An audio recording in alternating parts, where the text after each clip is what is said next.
우리나라의 65세 인구가 1천만 명을 넘었습니다. 전체 인구 대비 19.51%입니다. 65세 인구가 전체 인구의 20%를 넘으면 초고령화 사회라고 부릅니다.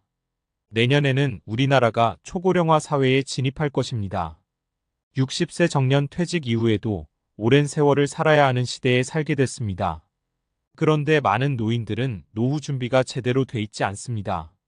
노인 빈곤 문제를 해결하는 방법 중 하나로 정년 퇴직 후 재고용이 주목을 받고 있습니다. 현대자동차 노사는 지난 8일 기술정비직 근로자는 정년 이후에도 2년간 더 일하는 것에 잠정 합의했습니다. 급여는 신입사원 수준이라고 합니다. 현대차의 급여가 높으니 정년 후 재고용 형태로 일하더라도 연봉이 5천에서 6천만 원 정도 되겠네요. 부러운 수준입니다. 노조원 투표를 통해 최종 결정될 예정입니다. 회사는 숙련 근로자를 저비용으로 활용할 수 있고 근로자는 퇴직 후에 소득 절벽을 막을 수 있어 서로 득입니다.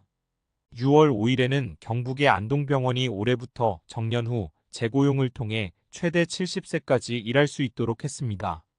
자체 평가를 통해 재고용하는 것으로 결정되면 정년 후 첫 해에는 3년 계약, 그 이후에는 1년마다 재계약하는 방식입니다. 올해 5월에는 일본의 도요타 자동차가 전 직종의 직원들이 70세까지 근무할 수 있는 새로운 인사 시스템을 도입했습니다.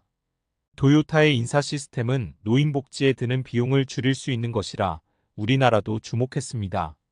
노인 복지에 드는 정부 예산이 많이 드는 만큼 노인들이 돈벌이를 하면 정부 예산을 아낄 수 있기 때문이지요. 일본은 이미 65세 인구가 전체 인구의 20%를 넘는 초고령화 사회입니다. 우리나라는 내년이면 초고령화 사회에 진입합니다. 11일 행정안전부에 따르면 10일 기준 65세 이상 주민등록인구가 1천만 62명입니다. 전체 주민등록인구 5,126만 9,012명의 19.51%를 차지합니다. 이 중 여자가 557만 2,380명으로 남자보다 114만 4,698명 더 많습니다. 우리나라의 고령화 속도는 전 세계에서 가장 빠릅니다. 빠르면 올해 말 65세 이상 비중이 20%를 넘을 것입니다. 그런데 2020년 기준 우리나라의 노인 빈곤율은 40.4%로 OECD 회원국 중 1위입니다. 생계를 위해 폐지 줍는 노인들을 쉽게 볼 수 있는 나라가 우리나라입니다. 초고령화 사회에 우리 정부가 해결해야 할 1순위 과제가 노인 빈곤 문제입니다. 노인 빈곤 문제를 해결하는 최선의 방법은 돈벌이가 되는 일자리를 제공하는 것입니다. 자기가 평생 해왔던 일을 정년퇴직 후에도 줄어든 급여를 받고도 할 수 있다면 최고겠지요. 정년 후 재고용은 정년 후 국민연금을 받을 때까지 소득이 아예 없는 기간을 줄이는 역할도 할 수 있습니다. 노인 빈곤 문제의 한 해법이 된다는 뜻입니다.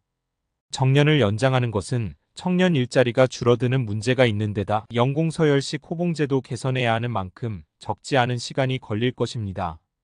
그래서 당장은 정년 후 재고용 분위기를 확산시키는 게 더 효과적입니다. 정년 후 재고용하는 기업에 대한 지원 방안을 강구하는 것도 초고령화 시대를 앞둔 정부가 해야 할 일 중 하나입니다.